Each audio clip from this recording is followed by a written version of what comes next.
ঘামে কত কষ্ট পেল সেই হরি নামে, তারে আগুনে পুরালো জলেতে ডুবালো।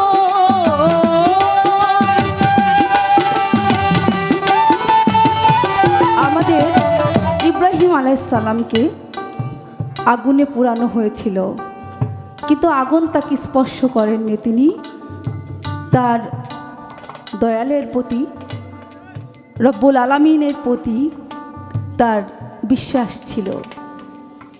আসলে বিশ্বাসই সব কিছুর মূল। তো সেই জায়গা থেকে এখানে বলছেন প্রহ্লাদ একজন ব্যক্তি ছিলেন, শ্রীরাম করার জন্য তাকে আগুনে পোড়ানো হয়েছে, জলেতে ডোবানো হয়েছে, তারপরে শ্রীরাম সাধনা তার মুখ থেকে বন্ধ হয়নি।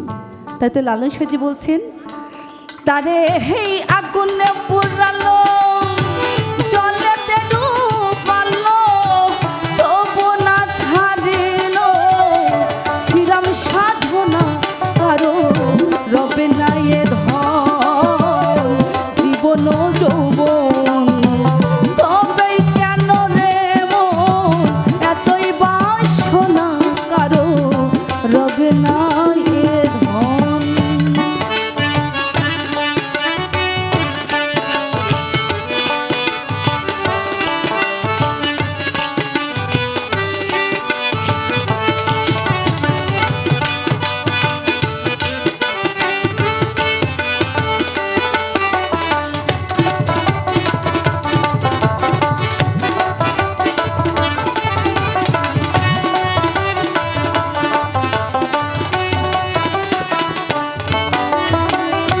কর্ণ রাজা ভবে বড়ই দাতা ছিল, অতিথি রূপে তার পুত্রকে নাশিল। এই যে কর্ণ রাজা অনেক বড় দাতা ছিল, যে অতিথি ছাড়া সেবা নিতেন না। তো তার গুরু নারায়ণ বলে না অতীত রূপে নারায়ণ, তা নারায়ণ আসছে তার পরীক্ষা নেওয়ার জন্য। তো বলে যে কর্ণ আমি আজকে তোর বাড়িতে একবেলা সেবা নিব, তুই কি আমাকে দিতে পারবি? তো কর্ণ তো সারা দিন না খেয়ে বসে আছে, অতীত নেই। তো ঠিক আছে প্রভু আমি আপনাকে সেবা দিব, আপনি কি খেতে চান? তো বলে ওই যে তোর বাচ্চা ছেলেটা খেলা করছে, তার মাংস দিয়ে আমি ভাত খেতে চাই।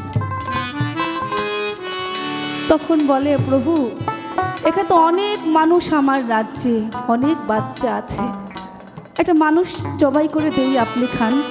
বলে না আমি তোর বাচ্চার মাংসটাই খেতে চাই। তো তখন কর্ণ কি করবে, তার বাচ্চাকে জবাই দিয়ে প্রভুর সামনে দিয়েছেন খাবার জন্য। তখন প্রভু না খেয়ে শুধু নাড়ে, কর্ণ আমি তো এখানে মগজের মাংসটা দেখতে পাচ্ছি না। বলে প্রভু অপরাধ নিয়েন না, আমার স্ত্রী এটি যত্ন করে রেখে দিয়েছে মাথাটা, যখন খুব মনে পড়বে আমার সন্তানের কথা তখন ওই মাথাটা দেখবে। বলে তাহলে আমি সেবা নিব না, ওই মাথার মাংসটাই আমাকে খেতে হবে। তিনি আবার মাথার মাংস দিয়ে মুড়িঘণ্ট করে প্রভুর সামনে দিয়েছে। আসলে এটা ছিল গুরুর পরীক্ষা, প্রভুর পরীক্ষা। আমরা যারা মুসলমান আছি, ইসলাম ধর্ম করি, মুসলমান ধর্মে যারা আছি, আমাদের সঙ্গেও কিন্তু একই ঘটনা ঘটেছে আমাদের ইসমাইলকে নিয়ে।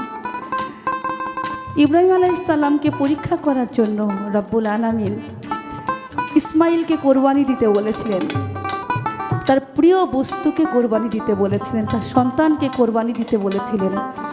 আসলে কি কোরবানি হয়েছিল? এটা ছিল পরীক্ষা। আর এই পরীক্ষায় যে উত্তীর্ণ হতে পারেন তিনি একজন অলিয়া হতে পারেন। পরীক্ষা ছাড়া তো আপনি কোনো সার্টিফিকেট পাবেন না, সে যে কোনো বিষয় হোক, লেখাপড়া হোক বা অন্য কিছুতে হোক।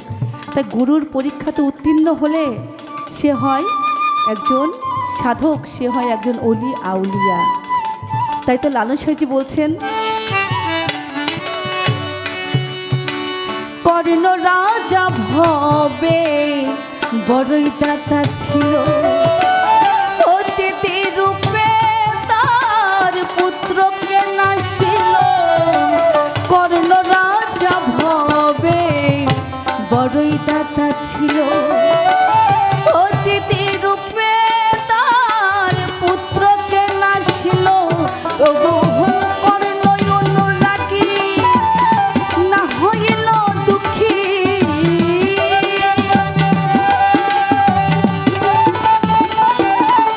তবু কর্ণ অনুরাগী না হইল দুঃখী।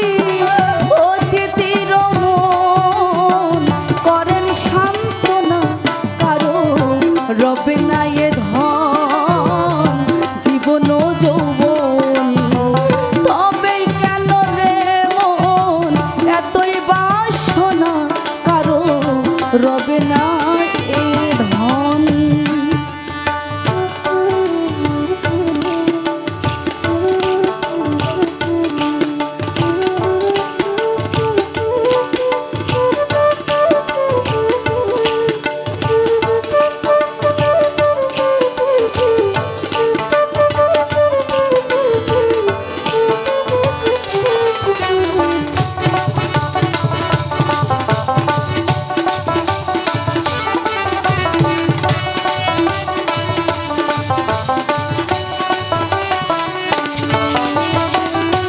রামের ভক্ত লক্ষণ ছিল সর্বকালে, শক্তিশাল হানিল তাহার বক্ষস্থলে।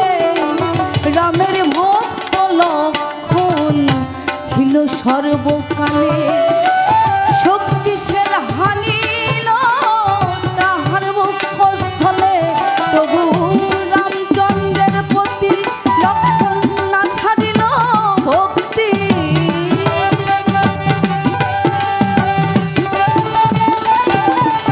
তবু রামচন্দ্রের প্রতি লক্ষণ না ছাড়িল ভক্তি।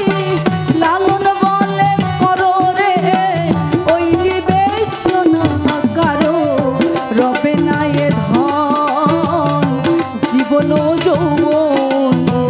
তবেই কেন রে মন এতই বাসনা, কারো রবে না এ ধন। একবার সবুরের দেশে বই দেখি তুমি কোষে, সবুরের দেশে বই দেখি তুমি কোষে। উঠিস না রে ভেসে পেয়ে যন্ত্রণা, কারো রবে না এ ধন জীবন ও যৌবন। তবেই কেন রে মন এতই বাসনা, কারো রবে না এ ধন জীবন ও যৌবন। তবেই কেন রে মন এতই বাসনা, কারো রবে না এ ধন, কারো রবে না এ ধন, কারো রবে না।